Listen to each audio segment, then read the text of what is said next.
Welcome to the Agile Data Podcast, where we talk about the merging of Agile, product, and data patterns in a simply magical way.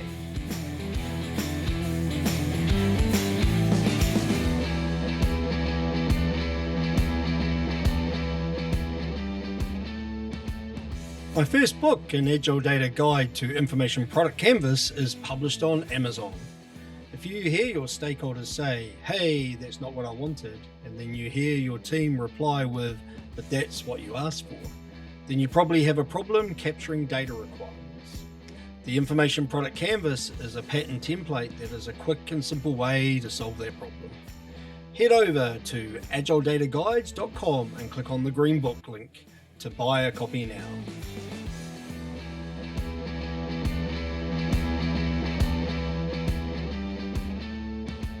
Welcome to the Agile Data Podcast. I'm Shane Gibson.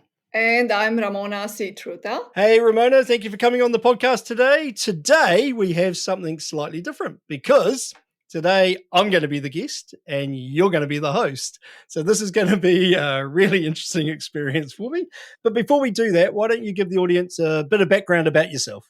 Okay, I have started in data since ever. I joke that I came on this earth doing data, and I'm going to explain.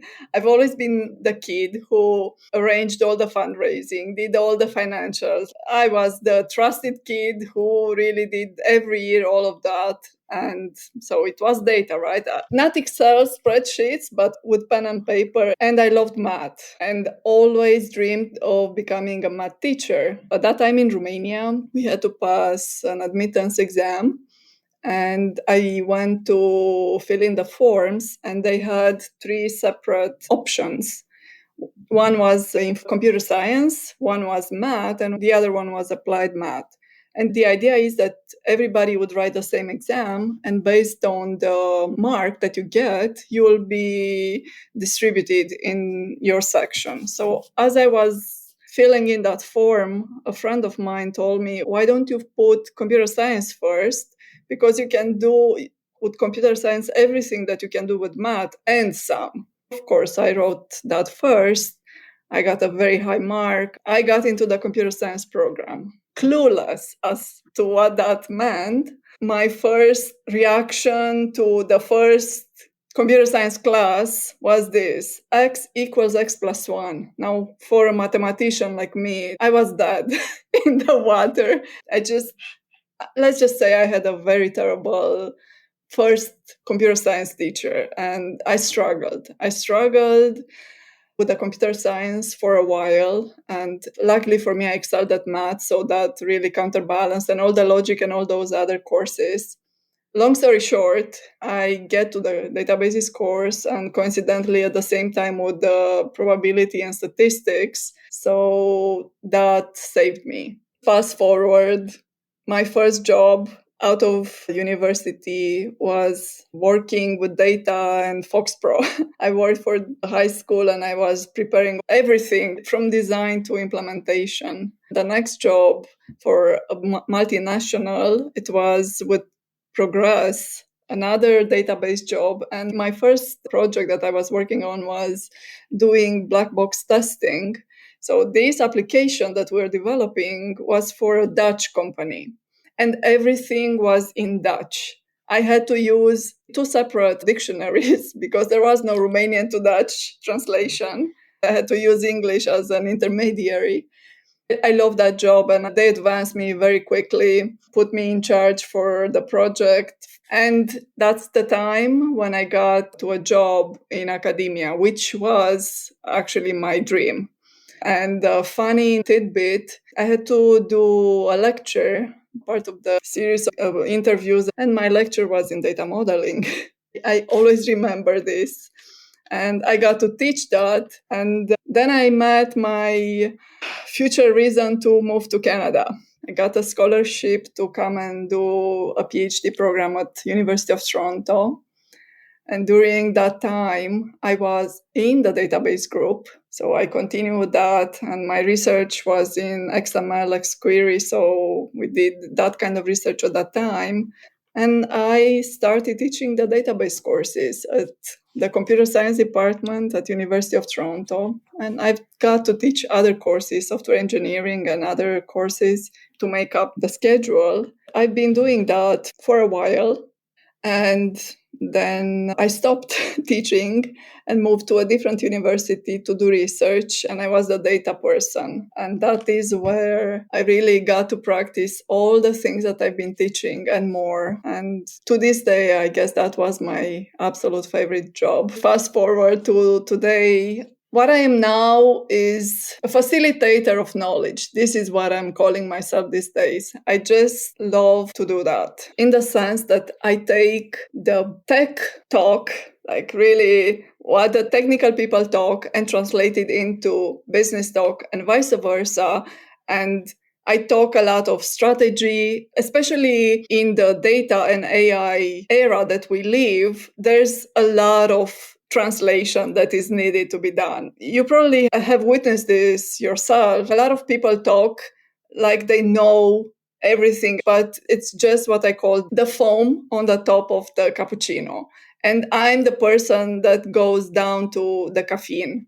So I remove the fluff, I remove the foam, and I speak caffeine, like really strong espresso caffeine. As a coffee lover, I'm there with you. So that idea of being a translator, I think we see people fall into that role over time. And it's typically people, we've talked about our ages before we started recording, but people of our generation, our age, because we've spent years observing and learning and training our brains to recognize patterns and be able to go, oh, actually, I can describe that quite clearly because I have all these frameworks and patterns that I can anchor to. I have these examples and I can bring those in so that I can explain something that's complex in a relatively simple way to somebody else who's never dealt with that complexity.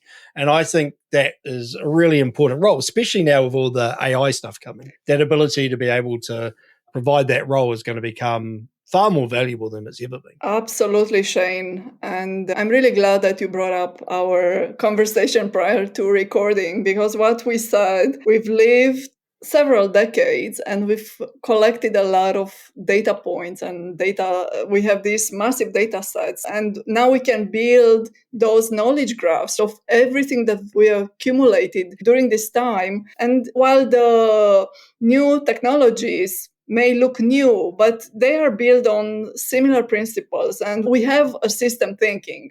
And then we just apply all those frameworks. And I think this is where we are really valuable, because we have all this body of knowledge that we've accumulated and we've built and we shaped our minds. Hopefully it's true, because I'm really bad with a hammer and a screwdriver or any of those kind of. So I'm going to have to rely on the last decade of my working life still being knowledge, not hard work. Okay, like I said, we're going to flip the script. You're going to be the host. I'm going to be the guest. So first of all, Shane, huge congrats. And I applaud you for finishing up the book and putting it out there. And I hope the book does well. Lots of people have asked me, why did I decide to write a book? And it was to scratch an itch. It was just something that I decided I wanted to do. And so, yes, there's lots of knowledge in there. I hope people adopt. I hope it's successful. Somebody told me really early on, you don't make money out of a book, and looking at how much you get paid, you don't.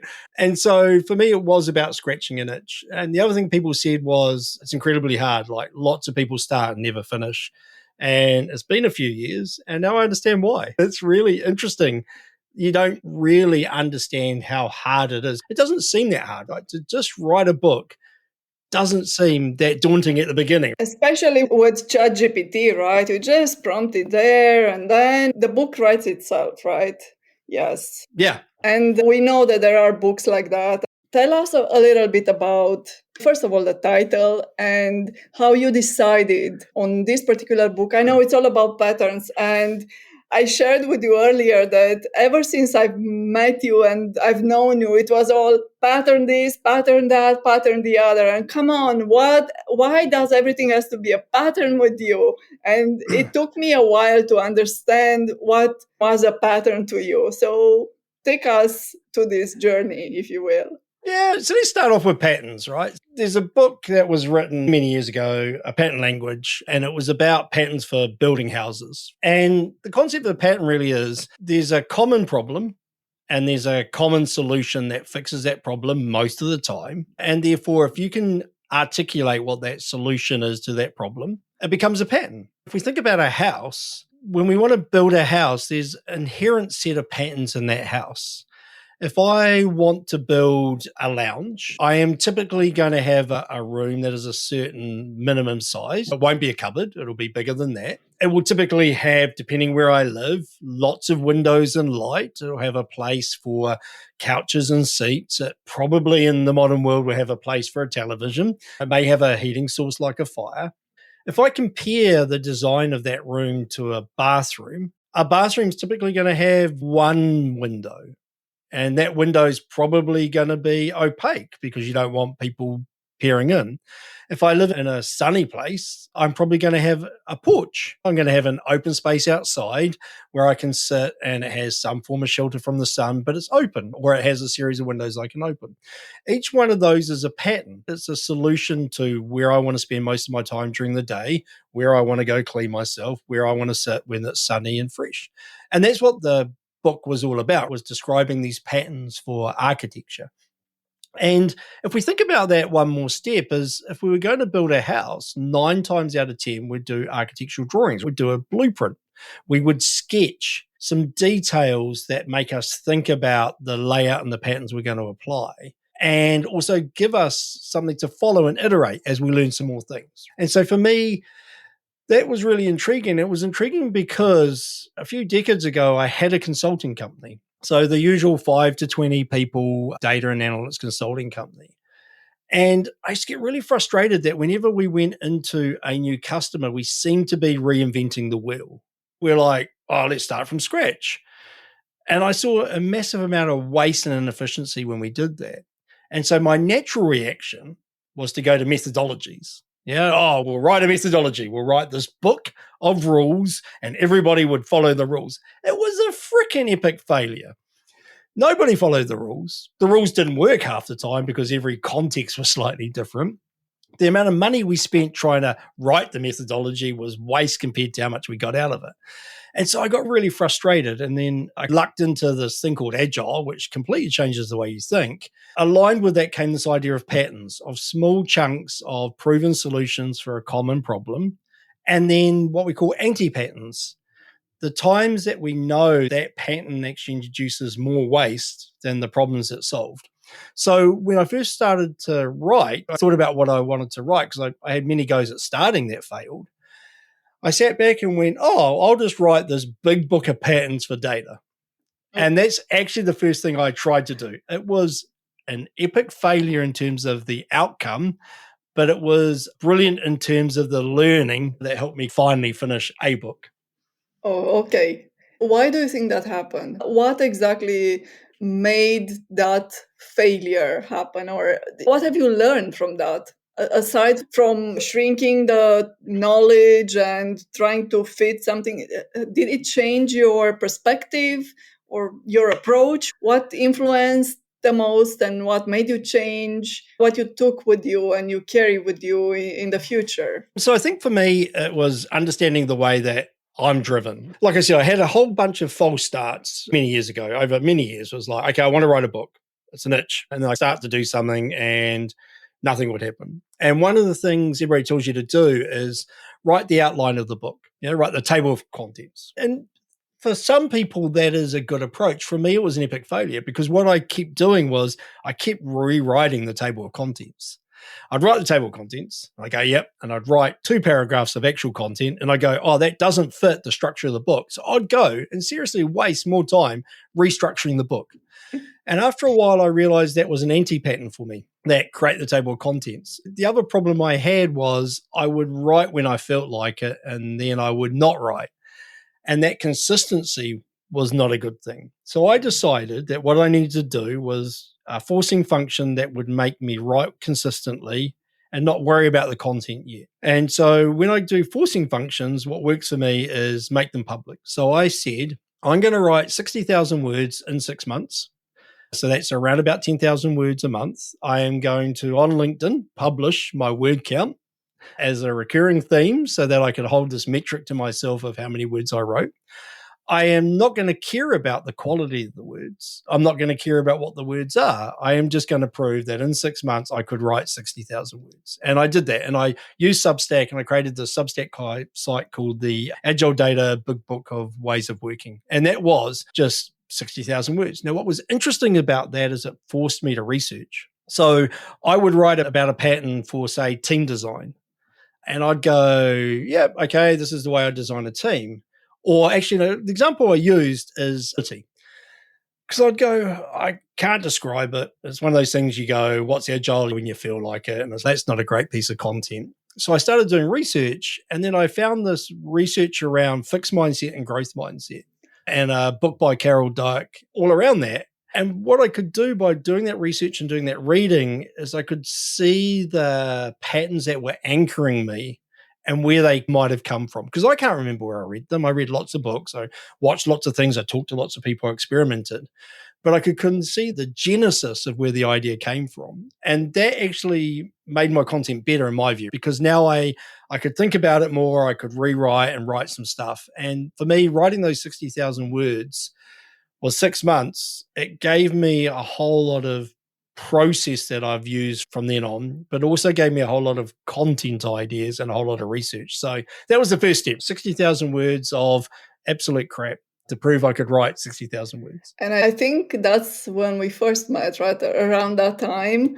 And I remember I was supposed to contribute to some Substack, and you said, oh, this pattern, and you gave it a name. And I read the thing and I said, oh, I know this thing. I just didn't know that it has a name. And I think in the perfectionist in me was upset that how come there is a thing that has a name and I do the thing, but I don't know the name. So this is where my frustration with everything pattern and name came to some context, because, that perfectionist, why don't you know this thing? And I started beating myself up. Anyways, that's an aside.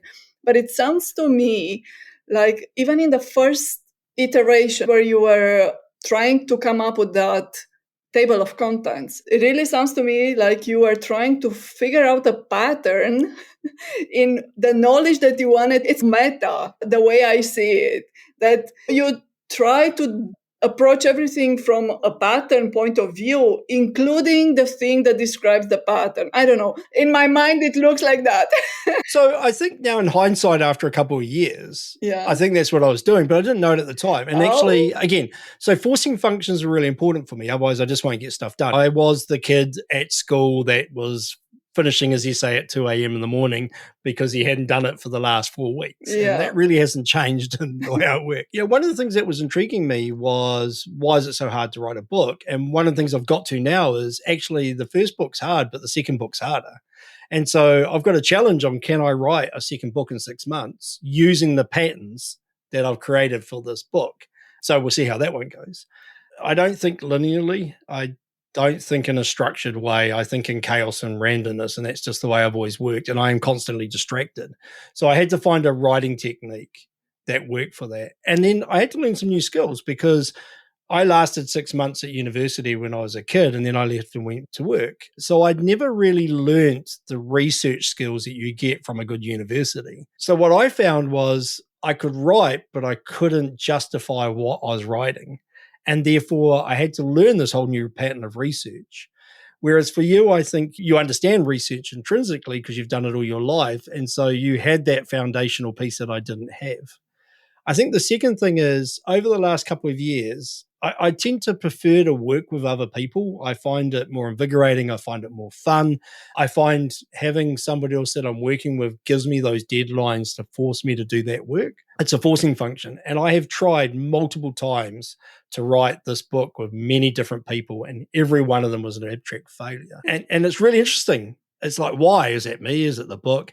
Actually, collaborating on a book is actually harder than writing it by yourself, I think. So I've got to resign myself now that every other book I'm going to write is just going to be me. But having said that, in the book that I did publish, there were a whole lot of example canvases that people generously spent their time creating without me. They've gone into the book. So actually the book is a collaboration. It just wasn't co-written in the typical way you would co-write a book, which again is an intriguing pattern.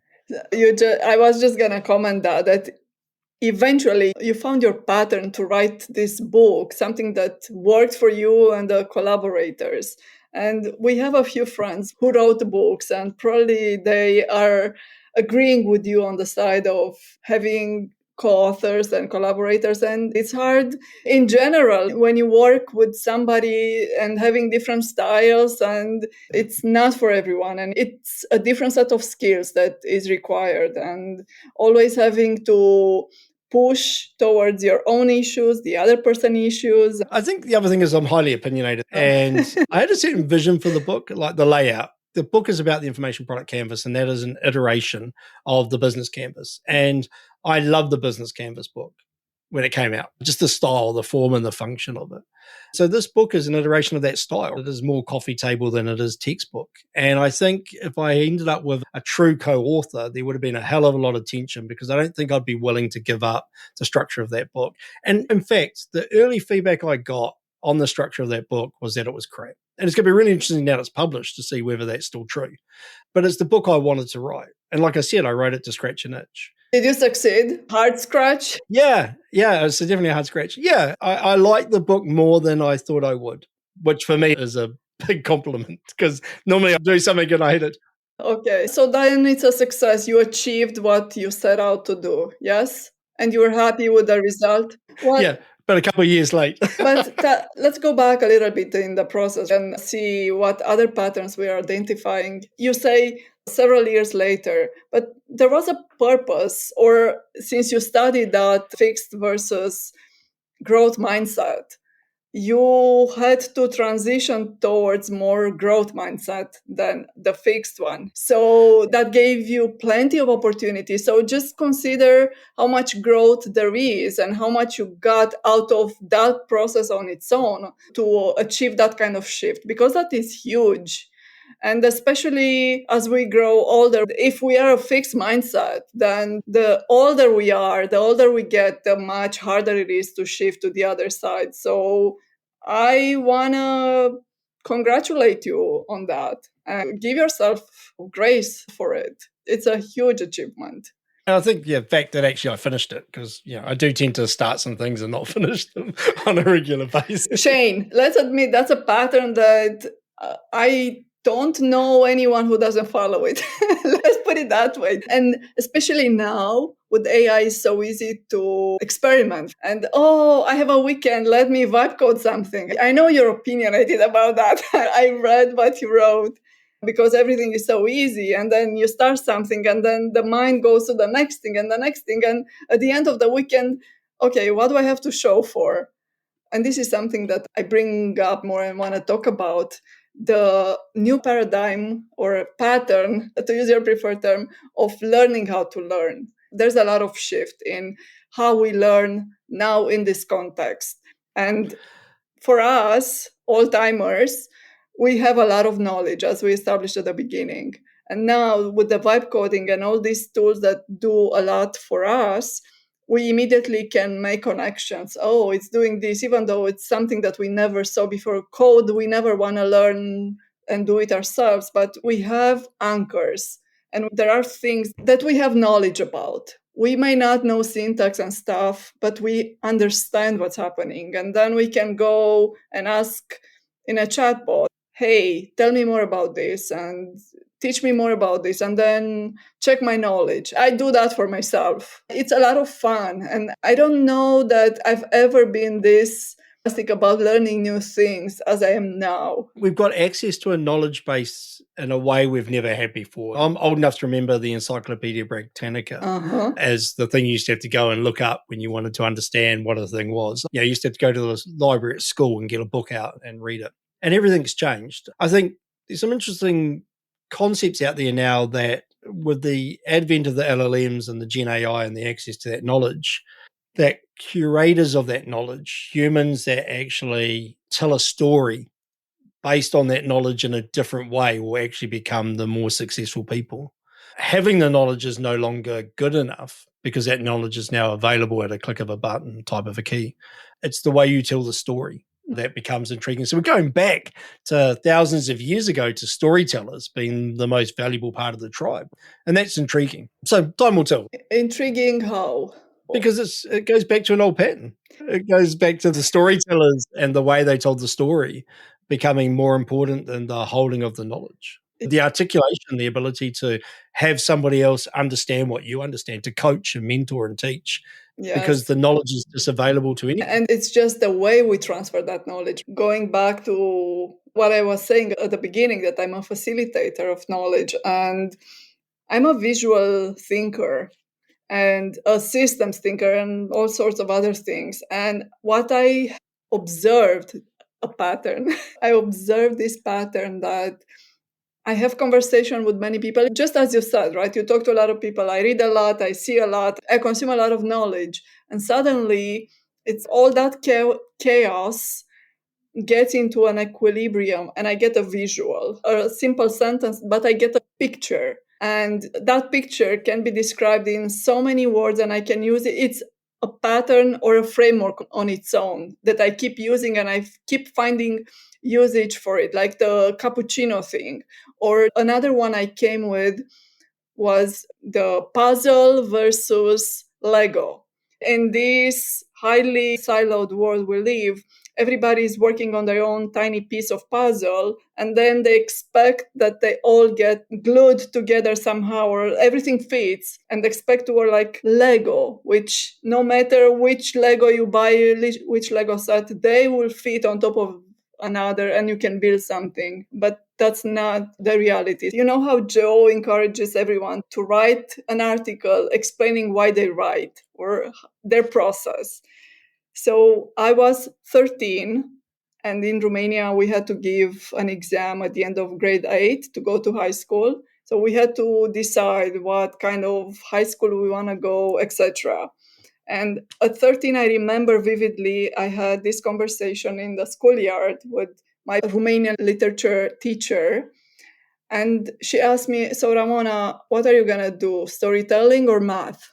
I was exceptionally good at storytelling. I know how that comes across, but it was effortless for me. And I would go to competitions, Olympiads. I could never qualify for math to higher levels, but for storytelling, I would just go and I would always win. So I had to make that decision. And what held me back for going on to the humanities side of training was the fact that I didn't feel good enough for a foreign language. So my first foreign language that I had to get in school was Russian, then French. But I had such a terrible teacher that we were clueless with French. I've learned French going to high school, so I picked it up. English when I went to university. So I go into the sciences. I did math and physics. And I remember years later in grade 11, I'm in this class with these kids. Everybody who's anybody in my little town. And we have the Romanian literature exam, grade 11, and we are given a fragment of one of the books that we've been studying that trimester and to write an essay. And when the teacher brings back the exams, she acknowledges me in front of the whole class. She highlights my work and my essays and my storytelling and all of that. And I thought, how interesting, because I was never acknowledged in that way for that particular subject. And it was the only time she ever gave me the 10 out of 10 mark. That stuck with me. And here I am, decades later, finding myself in that passion of telling stories again and want to tell stories about so many things. I remember years ago, I used to work for SAS, the software company, the statistical company, and I was in pre-sales, so I wasn't in the implementation side, but I spent a lot of time with, back then they were called data miners. And one of the techniques they had that still sticks with me was they would go and build an analytical model using a neural net. And they'd do it with a bunch of different stats techniques. Often it was marketing related. So they'd look at the lift chart and they'd go, that model with those parameters is the best fit for solving that business problem. And sometimes the neural net would be the one that wins. The problem was you could never explain to the customer what the hell it was doing, because how does it work? We push all this data in, we set these 3 flags, we let it run, and it came back with the best answer. So what they used to do was they used to produce a decision tree model at the same time, and they used to use the decision tree to explain to the customer what's happening. And they would say, this is not the model, but the model is doing something like this. It's looking at customer and it's looking at the length of time they've been with us, and then total spend, and then number of contact center calls, to come up with these clusters. And although it wasn't the actual model, it was able to tell the story that the model was probably doing. And so for me, that's always stuck with me, is that we have to be able to take these technical things we do and explain them by just telling stories. And when you're writing a book, for me, it became actually, how do I tell a story? Because I know the techniques, the patterns that I was using, because I've used them for a decade with lots of people. I knew they worked, but there's this really weird thing that when you're forced to write, actually it helps enhance your understanding of what you know. And so on this podcast, what I do now for this year, I will say to somebody who's coming on as a guest, write an article about the pattern we're going to talk about. Not because I need to see it, but that art of writing, that process of writing that article about what you think you know, will make you know it so much better. And for me, that was something that I didn't expect, because my whole life has been talking and waving hands and drawing pictures compared to math or writing. And so moving into the skill that I didn't have, and I still don't think I have it very well, but it helped me articulate and understand what I thought I knew a lot more, because once you've written it and you go, that's just pants, I don't understand what I wrote. How does anybody else do it? I think that is actually part of the value of writing. So again, something new for me. You've explained that really well, because we have so much in here, right? So much that we've accumulated. And I see this in all the conversation, especially with tech people, and they immediately go to tech jargon. And what I want to hear a story that is tech agnostic. Can you distill what you're saying without all the jargon? And I've been in meetings. Sometimes we were in those meetings together, and at all times I had to figure out a translation in my head. Oh, this person is talking about that, and this person is talking about the other thing. But I think they talk about the same thing, but they can't figure out that they're talking about the same thing because they use their own particular jargons. So that was a big shift for me, understanding that people around me are talking pretty much the same thing. They just don't use the same vocabulary, or they're very particular and very opinionated on their respective jargons. That's why I became so passionate. I've always been a teacher. I've taught thousands of students and had to explain and distill and all of that. But it gives me so much more passion right now, realizing how people just touch the surface of things and don't know what's underneath, but they would like to know, and they just need a different way of explaining that without all the jargon and all the technical details. You just want to understand what's in that box at a level that allows you to have a conversation with somebody else, or a convincing conversation. And one of the interesting things for me was, so I started off with 60,000 words, and I looked and said, actually, if I documented every patent that I think I know, it will be 600,000, 6 million, and it's never going to happen. I then picked one of those areas, which was the canvas, and I started writing the book, and it got too big again. Because a pattern, especially in the data world, doesn't live on its own. So the canvas is a pattern, but actually there's a workshopping pattern. There's the who does what pattern, the core business event model patterns already in there, prioritization, personas. There were all these other patterns that it used, it leveraged. And so I ended up again with a book that was too big, and I had to stop myself and refocus. And then the other thing was, whenever I used a term, I started to go into too much detail. For me, it was like, oh, I'm going to go and explain it to the nth degree. And again, that made the book too big. I was going, if I keep writing at that level, I'm never going to finish. And so what I decided was to write a book for people that were inquisitive. So it tells you what you need to know, but actually you still have to go and do more work. And it's really interesting. As part of our startup, we have people that are in the middle of their degrees from around the world come and do work with us for 3 months. And I remember I had one student and we give him a bunch of choices of what they can work on. And he said he wants to get into product analytics. And I said, okay, you've got two choices. You can do product analytics or marketing analytics for a product. So you need to pick which one that you're going to do. And he goes, what's the difference? And I went, actually, your first task is to go and give me back one page that describes the difference between product analytics and marketing analytics. And I waited. And a week later, I went, where is it? And he goes, I couldn't find anything. And 10 seconds later, being grumpy old man that I am, I'd Googled it. I found 20 references and I sent it back to them. But what that meant was he wasn't interested. He wasn't inquisitive. He was only doing this to pass a tick in the box. He didn't actually want to learn. And so I think, again, that's part of it, is that books are there to help you learn the next thing you need to learn. But that second step, going from the 60,000 words to what I thought was very focused, and then starting to write and then realize, no, it's still too big, forced me to go to that third iteration, which was, what am I not going to write?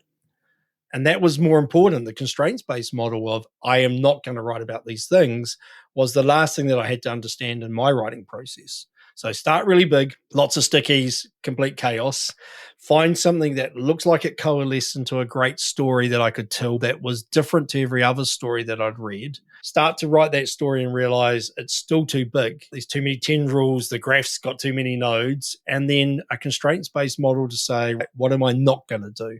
And then that was the process that let me get to 193 pages in a couple of years. And the test, like you said, is I think I have a pattern to write the next book. I know what the subject is. Can I reuse that writing process that I think I have to do 193 pages in 6 months? That's going to be the test for me, because that's when there's a pattern, not just a bunch of ad hocness. So, Shane, during the process of writing this book, have you uncovered some new pattern that you didn't know before, something that really excited you so much that you wanted to include, and maybe something that is one of your preferred patterns right now? Yeah, there's a couple. So one of the things that happened when I was writing the book was I had created a course for the Canvas, which I used to teach privately to organizations, and I made public on Maven. And what I didn't realize was running that course helped me refine the content. And it also helped me get feedback on that content, because effectively I was practicing delivering that content time and time again. So what I'm going to do next time is I'm going to write the course first and then write the book. And the second thing is I'm going to focus a lot more on the questions that have been asked via the course, because I didn't record them this time. And what I found was actually the questions that I get asked is the content the book should focus on.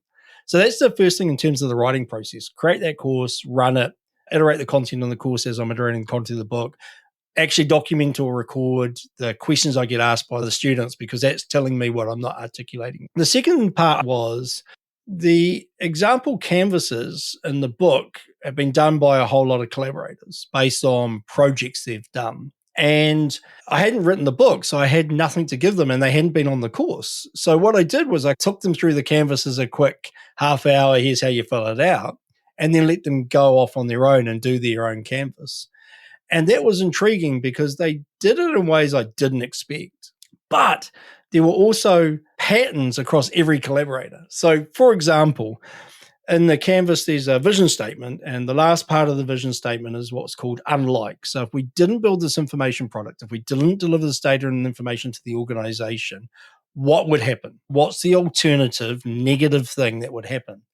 And pretty much for every collaborator who worked on their own, the answer was manual process using Excel. You're kidding me. No. Because every project they worked on, because they're all practitioners in the data domain, that was what they were replacing. And it made me think, we talk about the value of data and information, and we've talked about that a lot lately. We talk about the value of data teams. We talk about writing business cases and justification for this work to be done. But actually, maybe we're overthinking it, because really the alternative is, do you want to run that process in Excel or do you not? Because that's actually the thing we're replacing 9 times out of 10. And that was intriguing for me. That spawned a whole lot of thinking about value of data in an organization. Are we replacing a process that's inefficient, and do people really care? So that was another kind of surprise learning for me as part of that process. So really, what do you do with that? So which answer did you settle on? If you ask these questions, right? So are we over exaggerating things, or are we overemphasizing on the value that we bring? How do you settle? Seeing this pattern emerging from your collaborators, and those are the people at the ground level, right? Ground zero, they are doing this. How did you settle that pattern emerging? I haven't answered it. It started me thinking data teams are like a finance team. Data teams are like a finance team without the mandate. A finance team, a bunch of financial people in the financial part of the organization, are a shared service, and they're mandated. You can't typically run an organization without a chief financial officer, without people doing the accounts in the general ledger and producing profit and loss and balance sheet statements. They don't articulate their value to the organization. They don't go, would you like to have a balance sheet and a profit and loss? But for some reason, data people do. We're a shared service, and then we have to go and justify our existence. And that seems like an oxymoron to me. That's intriguing. Maybe the answer is actually we do get embedded with the operational teams. We no longer become a centralized shared service. We become decentralized. I don't know. There's lots of questions there. And when we do data team design book, the guide for that, I'll have to answer them at that stage. That's not the next book, by the way. That one's a hard one. Yeah, again, the good thing about it is that as you write, you learn, because you're thinking, you're asking questions, and then you're researching and exploring and collaborating. And so just the process itself is invigorating. This was a really perplexing pattern to emerge, right? I know we always joke that, oh, Excel will never die and the Excel is all you need, right? So not attention and transformers. Excel is all you need. And to actually have this end result of all this research and the work that you and your collaborators have done, you validated that which we took as not empirical, but as anecdotal information. So you actually proved that is a fact. It's steeped in reality. It's really fascinating. And these are people that are professionals and typically consultants that get paid to do that work. An organization has paid them or their teams or their company to replace a manual Excel spreadsheet process with something that's quite costly, because data teams are costly. Intriguing, yeah. Very. And so in this context, Shane, you just proved that data teams are a cost center, essentially. So yeah, it's not the conclusion that you would have hoped to arrive at. But now we have AI, and we need data teams to put the data in order so we can consume all that money to generate AI to fix something that we can do in manual Excel. Is that what you're saying? I'm not convinced that AI, the GenAI LLMs, and the new way of working with those tools actually equates to us structuring our data more. I have a hypothesis that I haven't got around to testing that actually will structure our data less. But that's probably a different and very longer podcast. Okay, so maybe we're looking at it from different angles. Let's clarify this a little bit, because structuring or cleaning the data, those are different aspects of it. So for any data to be relevant and to get patterns, good patterns out of it, so we can learn something from it, it will have to be better than just plain garbage. I'm not sure it does. Please elaborate. So this is unstructured thinking. I haven't gone through and done the work, the research, the experimentation to get the core patterns out. So I'm very early in my thought process. But the LLMs have been trained on pattern recognition of large text repositories. That's what they do. So why do we think that our data factories, our way of working, where we put all these processes in to change the structure and the context and the content of data, increase the quality, is actually a better way of feeding those models than just giving it the chaos and asking it to find the pattern? That's my underlying hypothesis, and I don't know the answer to it. As you said, this should be a podcast on its own. And Mr. Snarky McSnarky came out to play. So yeah, I was wondering when he will come out to play. I think we have a whole new set of tools that have a whole new set of patterns, and there's a real risk that we're trying to apply legacy patterns that haven't worked for us anyway into this new world. And I just think that's dangerous. So I don't know. Again, we'll find out in the next year or two because things are accelerating so fast. We are talking about data in general and how it's shaped and all of that. But in the context of a business, that data is pretty structured, or we want to believe that it is, right? And all the documentation, everything that we can think is digitized already or about to be digitized. It is in some shape and form better than how we imagine everything that was scraped off the internet. It's a different kind of data volume sets, whatnot. When we talk in the context of the business and the information that is pertained inside the business and the rest of it. So let me give you a concrete example that keeps coming back to my head. Again, I don't come from the library services domain. And so whenever I hear ontology and taxonomy, I get a whole bunch of technical words that I don't quite understand. That's not true. I kind of understand them more now because I had one on one of the podcasts to explain to me what the hell all those things mean. But they're about putting a form of structure against some things, a classification to a degree. And my question is that a better pattern for using that type of data with GenAI and LLMs versus just chaos tagging?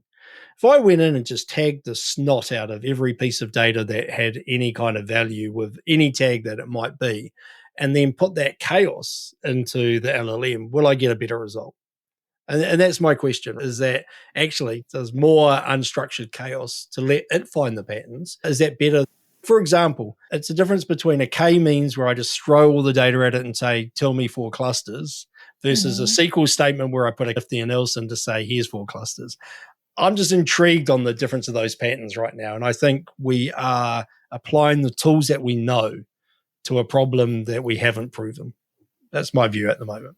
Well, I guess time will tell. It's the entire non-deterministic nature of it. And there have been so many papers coming out, and there are examples of one-shot learning when it saw it once and that is what it learned, as opposed to other things that have seen it many times and it didn't learn. So that is an issue because you don't know in the end what it will learn, what it will be the end result.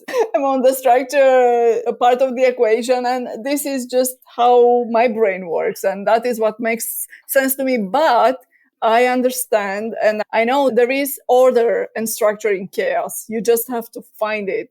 And that requires a different technique, different set of patterns. Yeah, and Juan Cicada challenged that versus a non-deterministic model in a really interesting way. What he said was, because we know the machine is not deterministic, because we know we will ask it a question and get a different answer, we don't trust it because we expect the machine to be 100% right. However, when we ask a human, when we ask a data analyst to analyze that data and give us the answer, we don't expect 100% accuracy. We don't ask to see their workings. We don't ask them to prove it. We trust that they know what to do with their job.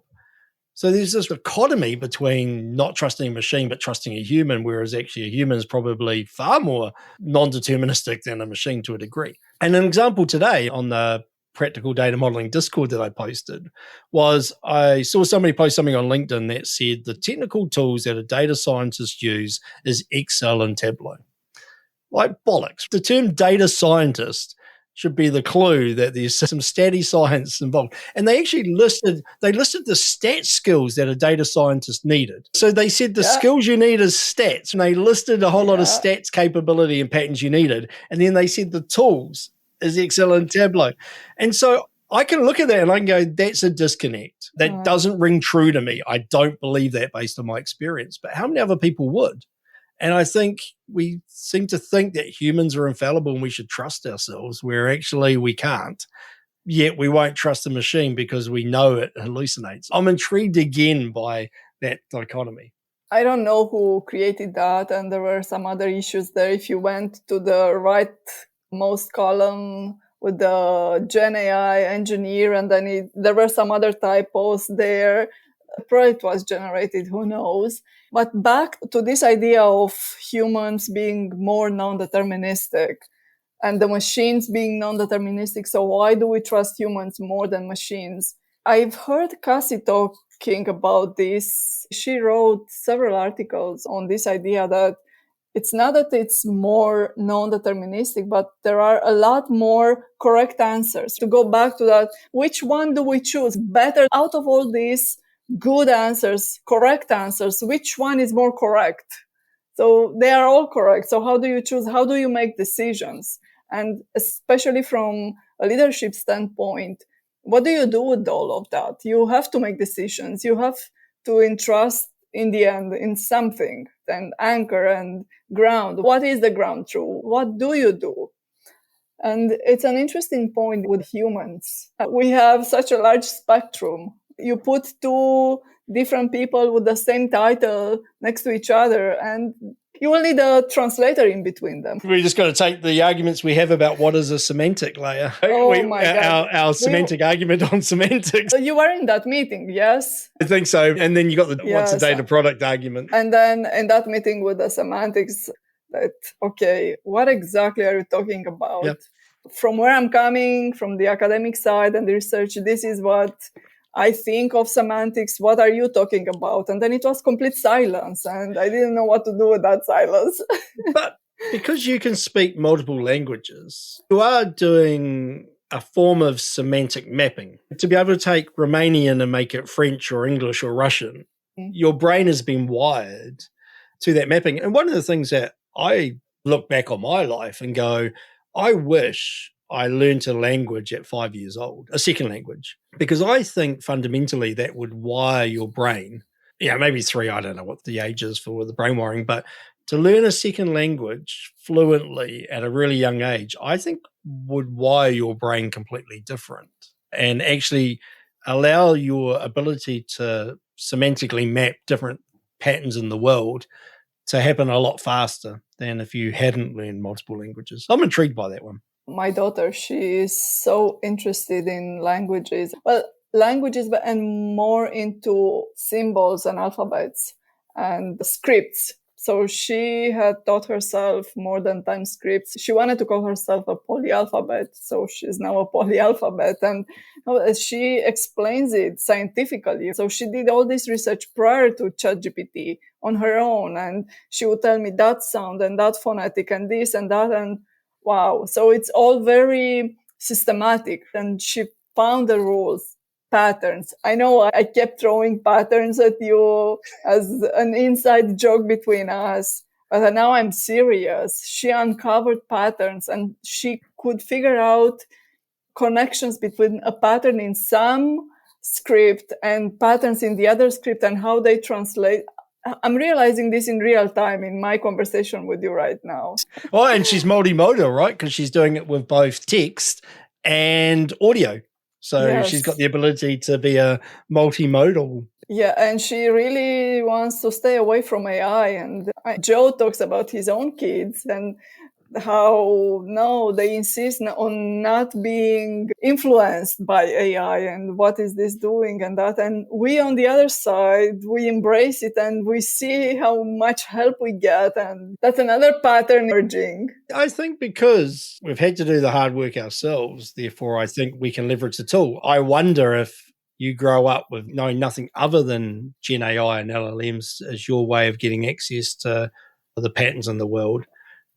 What's going to happen? The world will be a different place as that happens. I don't know if it's a good place or a bad place, but it's going to be a different place. How do you learn the critical thinking? You need to be exposed to those things, and you can keep asking a machine and then you get the answer and then you get the satisfaction. Oh, I got the answer. That's it. I'm done. How do you know that you can do more? And actually, how do you break down a problem? How do you develop that system thinking? We cannot let it happen that way, because then what are we training? Next generation of brainwashed kids? Having opened up about the fact that you've worked for universities, you think about the fundamental change they have to do now, because Again, I only spent 6 months there. I spent very little time. But my view of those education facilities is they are running legacy education sessions. They are about giving you some knowledge and testing whether you got the knowledge, not giving you some tools and testing whether you can systematically apply those tools to solve a problem. And so I think our education facilities have to change. Absolutely. And there are reasons for happening in the way that you describe. And one of the reasons being, how do you mark? If you test them on critical thinking at all times, you need massive power of assistance to be able to mark those exams. It was always a challenge. I'll give you an example. For the advanced database course, where I was teaching them query optimization and all those techniques. So to test them, I would give them an SQL query and ask different query plans, different evaluations, and I would always provide them with the calculations. I don't care for them to memorize those things. And I just wanted to test how they apply that knowledge and how they go about it and do rewrites and whatnot. It's always very challenging to mark those kind of questions because they're open-ended. How do you compare this solution with that solution when they're both good solutions? And now we can tie it back to non-deterministic. Well, maybe we take it back to the pattern of education, which is based on a test that was graded to see whether you'd learnt, is actually a pattern that no longer survives. Exactly. And what is the pattern? Is it actually they can tell you a story, they would solve a problem, and that actually is how you grade them? Or do you need to grade people anymore? Again, all the patterns that are foundational for the last wee while are probably about to change. And so maybe the answer is more people write good books that tell better stories. And that becomes the content that all the universities actually use rather than the textbooks of old. I don't know. And how do we teach them to learn to be better storytellers? Because that's art. It's an art form and you need to practice it. These kids, they don't read that many books anymore. They are creative in their own ways. We cannot expect them to behave in the way that we did because, especially me growing up a kid in communist Romania, we'd get 10 minutes of cartoons Saturday at lunch and we had to run back from school. I was going to school on Saturdays too, so I would run back from school just to catch that 10 minutes of Bambi. And throughout half a year, I would see the whole movie. Books were the salvation. They grow differently and they are exposed to different things and they manifest that creativity in different ways. And it's all amazing. As long as it keeps manifesting and they bring that into the world, that is a good thing. I completely agree with you. It's going to be a big shift. And I think we are not the only ones talking about this, but we just get more vocal about it. It's something that is on many people's minds. They are the future, so we need to prepare them for that future. And we're not sure exactly of that pattern of the future. So we have to prepare them for something that we guess how it's going to be, but who knows? One of the patterns I teach a lot of teams is skills, not roles. When we look at data teams, they often want roles. And data modeling is my favorite one to be snarky McSnarky on, right? That's the data modeler. But why can't everybody model? Yeah, they can't be experts at it, but they can be proficient. So if we teach everybody data modeling skills and we no longer have a data modeling role, then the team's a better team. I think that's where we're going to get to, is that the education system has to teach skills, not roles. So actually, your example of going in and having to make a choice about going through arts or science, it's going to disappear. You're going to have some storytelling skills and some science system thinking skills, and that's going to allow you to craft yourself to fill one or many roles. And the ability to put those skills together as a set of patterns to solve certain complex problems is actually where I think we'll end up. But who knows? We did it with our parents where we were like, we're not going to work the way you did. The world's going to change and every generation's going to do that. Exciting time. Yes, exciting. We're not even thinking 5 years down the road, right? Now we're shortening that period of the forecasting. We just don't know. But it is exciting to live and start from scratch and learn these new things just at the same time as the new grad. As I said in my LinkedIn post when I announced that the book was finally live, I now know far more about Adobe InDesign bleeds and Amazon Kindle direct publishing bleed formats than I've ever wanted to know and ever really needed to know. Probably in hindsight, one of the skills I should have given to somebody else who had those skills rather than trying to work it out myself. Just to close it out, I suppose. I had an itch. I finally got around to fulfilling it, and I learnt so many new things in doing it because I had so many new problems to solve. That was intriguing for me. That was part of the journey. So, Shane, if you were to summarize in one sentence, what advice would you give yourself at the beginning of the process now that you are on the other side of it? That's a hard one. I'd naturally go back to, now I know some of the patterns, don't do them the wrong way, don't do the anti-patterns, but actually that wouldn't have been, it's actually the journey of that brought you to the end of it. Yes, so you had to go through that process. It was a transformative process and the flywheel and everything. So it would have been a different book if you didn't go through those iterations, don't you think? It might have been the same book, but actually it would be a different learning experience for me. Okay. I got told right at the beginning, writing books are hard, most people don't finish, and now I understand why. I got told at the beginning, don't write a book because you want to make money, because you won't, and that's true. Don't write a book because you want to be famous, because actually nobody's going to find it. Very rarely do you get the books that we all read and aspire to where it becomes effectively viral. There are so many books out there that probably like my one will get published and very few people will read it. So if you're going to go and write a book, do it for yourself, because that's the one thing that'll be sticky, is that it's something you want to do. And if you happen to make money out of it, great. If you happen to become that thought leader book that everybody reads and loves and you get massive positive feedback, great. There are good benefits that you can achieve, maybe. But if it's not something you really want to do, then you're not going to finish it. I love that. Write the book for yourself. I love that.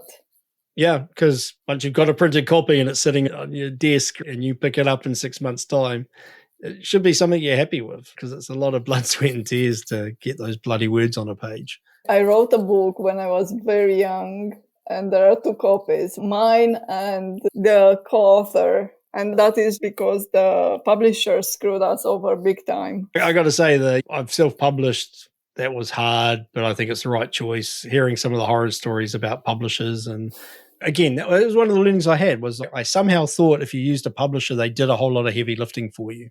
But all the research I've done, it's not true. They don't go and sell it for you. You have to sell it yourself. Yes, you get an editor. And if you get a good editor, there is massive value in that. I think that's something that people have told me. But yeah, all the things you think a publisher does, they actually don't do. You still have to do it. I think there's value in publishers. I think the publishers would have given me a forcing function. They would have forced me to create the content at a certain cadence, and that may have been valuable. But yeah, I'm quite glad I self-published. So we'll see. Once again, congrats on scratching that itch, learning so much in the process, and thank you for sharing with everyone what you've learned and the process. I hope this will help everyone aspiring to write a book and to learn more about this. Yep, definitely. If people are struggling to capture data requirements, then Digital Data Guide to the Information Product Canvas is the best book in the world right now for understanding how to capture data requirements. Excellent. There's the last sales pitch. Thanks for taking over as the host. If people wanted to catch up with you and talk to you, where's the best place for them to find you? The best place, and probably the only place, is on LinkedIn. That's where I spend the time. And yes, I'm on some Discords, but officially LinkedIn. Excellent. I'll put your LinkedIn link in the show notes. And thanks for coming on and taking the seat of host. And I hope everybody has a simply magical day. Thank you, Shane. This was a lot of fun. It was a lot of fun. Excellent. Catch you later.